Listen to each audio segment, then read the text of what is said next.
baby. If you heard what sounded like fireworks and celebrations, apologies. It's just Ryan Mountcastle having the greatest day of his life. Ladies and gentlemen, welcome back to Kevin and Zach React. I'm your host, Zach Bollinger. Kevin Oestreicher will be joining me in a few minutes. He's just figuring out something. But we come live to you on November 15th at 3:38 p.m. on a Friday, middle of November. Usually we're talking about something in offseason baseball. But today, we're not talking players. We're not talking signings. We're not talking coaches. We're talking about not just a wall, the wall. That's right. The Baltimore Orioles are, in their own words, overcorrecting they didn't call it a mistake. I'm going to call it a mistake. They're overcorrecting their mistake, and they're moving the wall back in. Going to pull it up for us right here, and boom, baby. So this is what the wall is supposed to look like. Let me see. Can I get this so it's even bigger? Boom, baby. A little bit bigger. So here we go. Here's the new wall. As you can see, yes, the wall down the left field line is still going to be deep. It is still going to be a menace for some guys. It's still 373, as you see. But let's talk about this. It goes from height of 13 feet to 8 feet. That 5 foot there is massive. That's massive. Then you come along, you get 13 feet distance and a 9 foot separation, or I guess difference in the wall right around I guess where it says 13.9. The biggest difference is the 26 feet that the Orioles are moving right where Mr. Splash is. 26 feet. You also lose about 8 feet in height, which is massive. So, what does this mean? What does it mean? I think this is perfect. Would maybe I've moved it a little bit further in, maybe where it starts, I would have just gone completely across. I still don't like the little divot adding more feet. Goes from 363 to 374. So I guess that 11 feet right there. Think that's unnecessary, but I like this. I like this a lot. There is no way you should have been able to hit it 400 feet dead center or pull a ball 400 feet and it end up as a flyout. So I like this a lot, mostly because it does two things. I don't think they moved it in drastically enough for this to be considered like this is now back to what it was. This is not going to skyrocket home runs back to where it was before. What this is going to do, I believe, it's not going to deter any pitchers. I think this still helps pitchers. This is still a pitcher-friendly part of the ballpark. But what it does is it no longer, I think, hurts the Orioles hitters, especially the right-handed hitters. So many guys, the big ones that come to mind, especially Ryan Mountcastle, kind of the poster boy for robberies from that wall. Ryan Mountcastle has to be having the greatest day of any Oriole ever. This is the best news Ryan Mountcastle has probably ever received. This is probably getting drafted, the wall's coming back in. That would probably be, if I would to guess, 1 and 2 for Ryan Mountcastle's career. So I don't think this takes away from any pitchers kind of getting screwed by this. I think, and I'll bring it up. I was going to say it. Yeah, Wesley's fly out in the wild card, I think, would have been gone. So, and yeah, Johnny, this does help your opponents out. But I think the Orioles are saying with the batters they have, especially guys, like let's keep this in mind, a Kobe Mayo coming up here.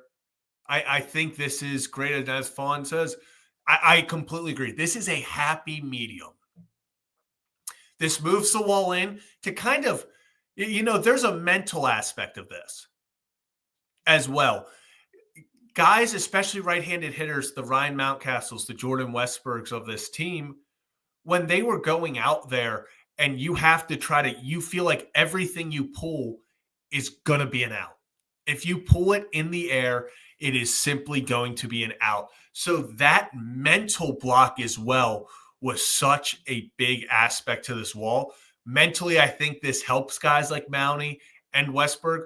I would not be surprised at all if we start seeing career years from these guys, because we've seen how their bat has evolved over the years. But then it got hard to look at because the home run numbers are obviously down. The slugging's obviously down because of flyouts where they're robbed by the wall. So I think if they're here, I assume Westberg's going to be here. Mountcastle, I know some people think he could be traded. Some people think he could be elsewhere. I think we see massive upticks from these guys offensively, not even just saying because of home runs, but because of the fact that they don't have to try to avoid pulling fly balls anymore, which is natural for them. They want to be pull fly ball hitters, and this allows them to do that a little bit more. Westberg obviously uses the whole field. I'd say a little embarrassing to adjust again, but give them credit for admitting it. So this is what I think is the biggest thing. Yeah, it's funny.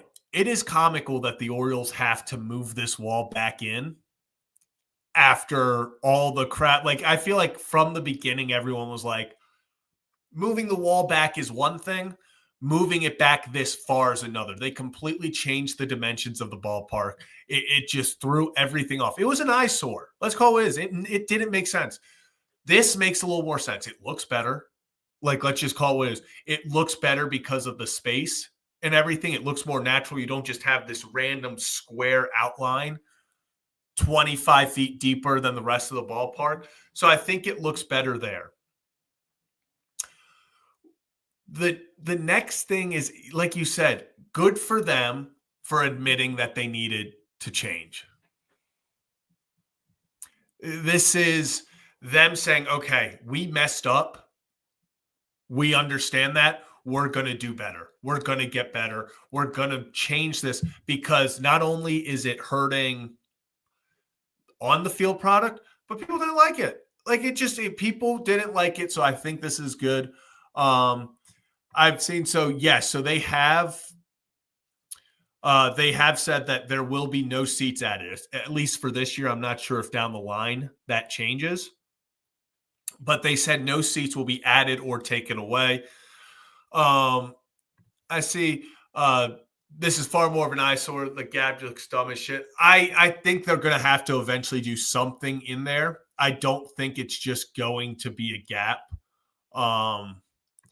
Something's got to go in there. If they just leave it as a gap, I don't know what the thought process is. I think I don't think they can really add any more seats just with the way that they brought it up. But I always thought that it should be some sort of like patio area. If you were going to move the wall back in, make it just the chain link fence right there. Put picnic tables, allow people to buy tickets and sit field level to watch. If they want to do something, then I'm not sure what they're going to fill that gap with. But I think this is a start. I think this is a start. Definitely still very early on in understanding what they're going to do. This is also going to be ready supposedly by opening day 2025. So this is happening this year. This is not something that they're going to kind of wait on. Sometimes the Orioles announce these things and they're like, well, it's going to happen in the next 2 to 3 years. This is happening. They're doing this, I would assume, in the next week or so, probably start. But what a change in Baltimore. Kind of just enough time had passed. It was fun. As I put out on Twitter, don't smile that it's over. Cry that it happened. They never should have moved it back that much. And now they're over. They're finally fixing it.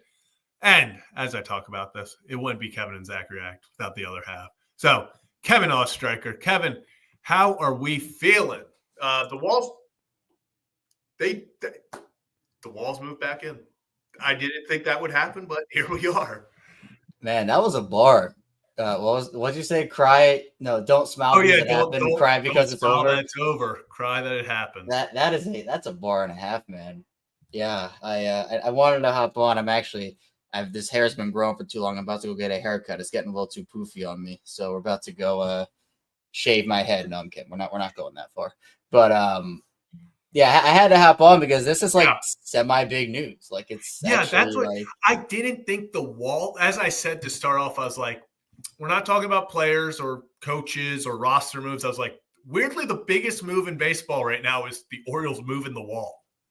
Yeah, because I mean, look, did you run through stats of, or are there even stats out there about how it affected the Orioles versus other teams? Do you know? No, I was trying to look before Baseball Savant and everything. Obviously, I haven't updated yet. But what I'm really intrigued by is the number of maybe home runs that now would have been home runs. Yes, at Camden Yards that wouldn't have been last year. Because I also think it's going to be Jordan Westberg's fly out. You know, two outs fly out in the wild card. I think that would have been gone. This is a big deal in Baltimore. It really is. I was just going over. What are your thoughts on the dimensions? Just kind of give me your initial thoughts. Can we pull the picture back up? Is there? Yep. Because aren't they also adding the 8? They're lowering, so the height so dimension. They're coming in and lowering it. So obviously, when you talk about some home run robs, that gives more of an ability for the guys over there and left to be able to do that. So I mean, and we kind of talked about it a tad in the Discord. It's like a happy medium, essentially, right? Yeah. Where, Elias acknowledged they overcorrected, and I think look, before the wall was moved back, it was pretty easy to just hit the ball out from the left field portion. Like it's true, but they got rid of what? It was 30 rows of seats, if I'm not mistaken, and that's a lot. Like that was a big jump, and I think a lot of people were skeptical of it from the start. And I see, Lorax saying, I think they announced, I don't know if you said this already, that no new seats in the space. Yeah, we were trying to see what they could do here in Sun. I think it was. So they're doing a whole Mr. Splash platform. Yeah, like Stackhouse, just put a bunch of crabs and shit in there, like Tampa does with the Rays. Dude, could you imagine? National Aquarium sponsored, like little pool in there. And then whenever there's a home run, Mr. Splash has to go diving in there. He's just got to jump in it. He sprays the fans and cannonball. That could be it. See, if you want to go all in on the bird bath, you make it a bird pool and have that happen. But so, Kevin, actually, something that I just kind of thought of because someone brought up here with saying home run robberies will be electric with Cowser playing in left field. Something I hadn't really thought of until now. This changes kind of the way the Orioles can do kind of set their outfield, because before it was a big thing of, hey, you don't want Kerstead out there because he can't cover that much ground. Hey, you really kind of felt like Cowser had to be out there, or Austin Hayes when he was there. They had to be out there to cover that. Now you it's less room to cover. So yeah, you do have a opportunity for maybe guys like Kerstead and stuff who aren't, don't have the range of a Cowser, who can now be formidable out there instead of having to worry about covering all that space. That's true. Yeah. And, I think it's hard when you have, especially like, I think the biggest example obviously is in Houston with the hill, where like it takes a very specific type of player to be able to play that hill. In Baltimore, obviously it wasn't anywhere near that, but it is a big difference when your wall is moved back and all of a sudden you have to run back, however many feet it was more as opposed to what it was. So you don't need to have a defensive specialist out there all the time. I mean, obviously, hopefully Heston improves his defense over the course of the offseason and is able to come back stronger in that regard. But I think you can feel a little more confident putting him out there and not having to necessarily worry about kind of game planning around it. I think it takes a little stress off of you, especially now, obviously, with Tony in flux, if he's coming back or not. And how do you want to, I don't know, almost, how do I want to put it? how do you want to build the rest of the outfield around what you have? Because obviously Colton is going to be there, Heston is going to be there, Cedric is going to be there, and then you have more wiggle room with the rest of your guys to be able to. Although I will say that if Eloy had his option picked up, it would not make me feel more confident that he could go out there and play. No, he will never touch a glove. They would have taken his glove away from him if he even tried to bring it in the clubhouse. They'd be like, "What is that? Like what's behind your back? What is that? What do you have there? Pat him down. He's got a glove." He breaks into Hyde's office to erase DH and put in LF. Something's gone wrong. Eloy's in left field. British Raven, appreciate you. This is one of the more normal times for. I guess we usually have a 3:00 show. So British Raven, this isn't 2. Yeah, right around. Yeah, technically. Yeah, this is going to be a. I'm really excited about this. Like we kind of said, I think this is a very happy medium where it doesn't screw over pitchers. No pitcher is sitting there going, "Oh, I don't want to go to Baltimore anymore," because of this is still going to be more pitcher friendly. The only thing is it's now not a miracle when someone gets it over. And I'll say it, I've been seeing it. Bring me Teoscar Hernandez. If they moved it in because they were going for Teoscar, give it. If Teoscar told them, "I'm coming if you move that wall," and they were like, "Say less," I'd be like, "There we go. That's the ownership we need." Man, that's like, dude, I would love that. Like that'd be like a 30 for 30 moment. Like, "I'm coming, but you got to bring the wall. You got to move the wall." Like, say less. Like there's a clause in his contract that says wall has to be moved in by 2025. I saw someone on Twitter, brilliant idea. Say put the wall on wheels and the Orioles can adjust it as they want throughout the game. Like the other team's got a bunch of righties coming up, they just push that shit all the way back. Yeah, you make bottom of the 9th, down by 1, you just wheel it up 200 feet and just you just got to hit some fly balls there. Just got to hit fly balls there. Although with the way the Orioles hit last year and runners in scoring position, maybe it wouldn't help them as much. Yeah, there were some other comments from Elias, right? Did you talk about any of those? No, not really yet. So yes, they've also said, just kind of to, I guess we'll quickly go over this as well because it is part of the.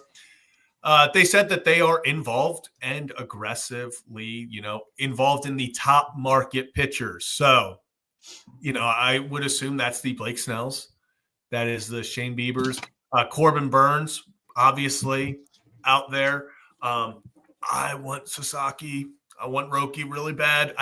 Although I've convinced myself if Roki goes to the Dodgers, he's winning the Cy Young year 1. If he comes to Baltimore, he goes down as the biggest bust in baseball history. Like, I just feel like that's kind of how it goes with some of these international players where they go to a big market team and they're the best player ever. But then some of them go to smaller markets and you never hear from them again.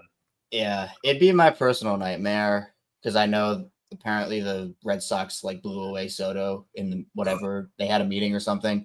It'd be my personal nightmare if they got Soto and then got Burns to top it off because I know they're also interested in him. That would just be my I'm hanging up. I'm hanging up. Really worried about the Red Sox. I'd be more worried about the Red Sox than the Yankees if they got Soto and Burns. Oh, 100%. And I know. I think because the Red Sox are, going after a high leverage hitter and a high leverage pitcher. I think they're going to get both in some way, shape, or form. Mm-hmm. I just think the most daunting version. Yeah.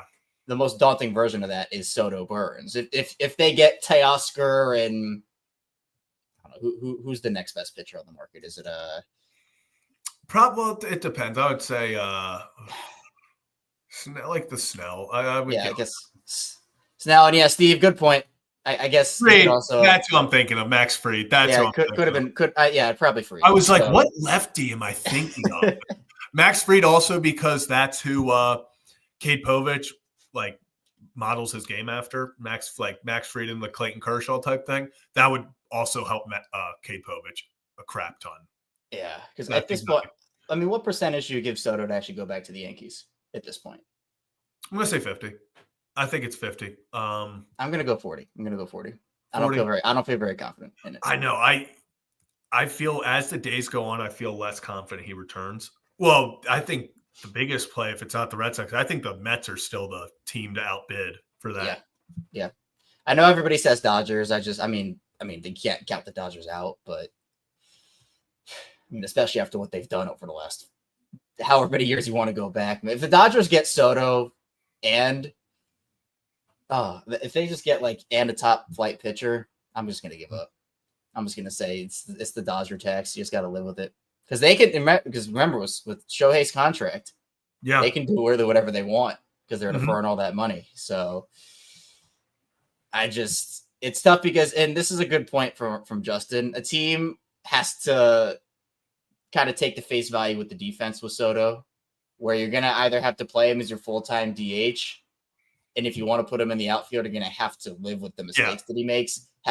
Gold Glove finalist Juan Soto. So that's kind of what it is. That was the wildest thing ever.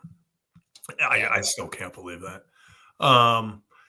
This is going to be, I think this adds more intrigue to this offseason because I do genuinely think as much as people be like, it doesn't impact players or, their decisions. Why would a right-handed hitter have wanted to come here before this? Like, why would a Teoscar? I feel like this would have been a sort of just career downfall for if a top right-handed hitter who relies on power decide to come here with that wall. Now at least you have left center field back. You have it a little bit more in left field. So it just opens up so much more there without, I think, sacrificing too much for the pitching. Yeah. I mean, again, I don't think it's necessarily like guys are going to want to come to Baltimore because of this, but I think it makes it more likely. I think it's one of those things where it doesn't make people want to come to Baltimore, but no longer will right-handed hitters have a reason to be like, well, I don't want to go there because of that. Right. It's essentially like, why would I go to Baltimore when I can go to another park and have the wall be 40 feet in and I can just rake there? Like that's yes, I agree with you. That's the reason. Here's an interesting thing that I've kind of been thinking about. And honestly, I've kind of seen it on social media a little bit. With Tony, if the Orioles brought him back and it was kind of like teetering between fair deal and overpay, and that was like their big offensive move is bringing Tony back, would that be disappointing to you or would you be more than okay with it? So what is it? It's Tony. If Tony comes back on, like teetering between fair deal and overpay, like right on that line. And that was their only big offensive move just to bring Tony back. Would that be disappointing or would you have wanted more out of the offseason? Yeah, if they grab a pitcher, a top end pitcher, but even if you just grab a top end pitcher and bring back Tony, you're kind of still in the same spot that you were in last year. And then you're just relying on guys taking that step. So I think it's got to be more than just Tony. It really does. Would love to have Tony back, obviously. But I think you still need another bat. Don't know if they would do it. Guy I also really like is Jock Peterson, even though he's a lefty. He's just a guy that you can legitimately just say he's your DH and let him just hit against righties. And then against lefties, you can figure something else out. But I think they got to get another bat to be in the starting lineup. I love Tony, everything. If you roll out the same lineup again, I think it's disappointing. Not saying that lineup isn't talented. I mean, we saw them when healthy, one of the best offenses in the league. But after you don't win a playoff game for the second straight year, you feel like they just need something, add something somewhere. And look, if I'm Brandon Hyde, I'm pushing Elias to go and do everything he can to get everybody in because I think he's probably aware as much as we are, Zach, that if the Orioles underperform, he's not going to be the manager of this team next season. And you and I were talking about during the year, man, it seems like forever ago, doesn't it? Like, it seems like forever ago we talked baseball on a daily basis here on Kevin and Zach React. It was like a year, like a year ago. I know it really does. It feels like baseball season ended. I mean, it was only like baseball season ended like 2 weeks ago. Yeah, the Orioles season ended a month ago. Yeah, it's crazy how fast time flies. We're in week 11 now of the NFL season? Feel like we started that. 2.5 months, man, just crazy. But yeah, we talked all throughout the year about how they had a case if they didn't want to bring him back to not bring him back. But we kind of both said that while it wasn't what people wanted to hear, they probably are going to bring him back for one more season to see health-wise if they can throw together another year. And I know everybody has differing opinions on Brandon Hyde, but if the Orioles don't do well this season, or if there's another underperforming year, they're going to bring in some. Like, I'm so convinced that this would be his last year with the Orioles. Yeah. I'd be shocked if I'd be floored if it wasn't. So if I'm Hyde, I'm going to Elias and saying, "Hey, you want to bring in like 3 All-Stars for me here? Like maybe 4? Like just go all in this year? I mean, you want to some of those prospects? So we really need those guys. Like we can trade them for another All-Star like court. Like I'd be going to Elias and say, bring me everything right now because it's now or never, right? So, man, I'll tell you. And Ed, we miss him too. Even though Zach has said that sometimes he doesn't want to come on during losses. That was Kevin. I'm just going to be so real. During some of those like 4 or 5 game losing streaks at the end, we would be on, and like it would be the Orioles would lose on some just horrendous shit. They had so many bad losses. They would have the lead in like the 7th, and then be an out away, and then someone boots it, and then like their 4 runs would come in, and we would text. I'd be like, "This is going to be a time." I was like, "This is going to be." Kimbrel comes in and gives up 3 runs. Like, God, we're gonna look back on the Craig Kimbrel era one day, and we're gonna laugh. I'm already kind of laughing. It is. It's funny. And now that I know, it's whatever. Yankees didn't win the World Series. It's whatever. Let's talk about this for a second. Thoughts on Coulomb? That was very shocking. They know more than us. That's all I'm going to leave it at. It has to be something else. Like if you look at his numbers, you look like how he was one of your more reliable guys. They have to know something more than us. Whether it's his arm isn't doing well. I know his metrics were down a lot last year, but he was still productive. It felt like a no-brainer. I know they said they're monitoring his market. So maybe, if they get him for less, but that was that was a head scratch. That was not one I saw coming. I thought Danny was the obvious one to pick up in that. Yeah, and I know we talked about it on the Ryan Rippon show, obviously, but that decision to me was more shocking than if the Orioles hadn't picked up O'Hearn's option. Because I wasn't expecting it at all. You're right. And I chalk it up to either it's health related or they think they can bring him back at less money. Although, would that really be because his option was like $4 million, right? $4 million. What's the difference between $4 million and 2.7? I don't know. Exactly. That's the big. That's not a big thing for me. Like, obviously, with new ownership, I wouldn't think that's an issue, but I don't know. Crazier things have happened. So, yeah, that he was one of their most reliable guys and is a lefty. I mean, it's really hard to find a reliable, especially a guy as reliable as Danny was. So, obviously, he's dealt with injuries, right? Missed a lot of time, but man, you got to find a guy that is as good, if not better, than Danny in that bullpen, and that's not easy. So we'll see how they end up approaching it. Yeah, and then real fast, Cole Irvin to KBL. That shocks me. Yeah, did Cole Irvin not have a below 3 ERA for like half the season? Was he not? It was great. He was awesome. I just don't understand how no team wants to kick the tires. Like I don't know. Maybe the KBO gave him a big contract. I just don't. I'm floored by the fact that nobody, at least minor league deal, like invite to spring training on the active roster. Like there was nothing. Like I was very confused by that. I thought, especially this early on, thought some team would at least be like, "Hey, we need someone to come in here and teach the young guys to eat innings, anything." It just made very little sense to me why he didn't get a contract. Yeah, I thought it was very early. I figured if he had waited a little longer, maybe a team that didn't address the needs they needed to would have maybe given Cole a call and said, "Hey, we'll roll the dice on you, see what you got still." But it's not like this guy had a 10 ERA for the whole year last year. Yeah, it was quite the opposite. I mean, he was the young one. Him and Suarez were right side by side as the unsung heroes of that rotation.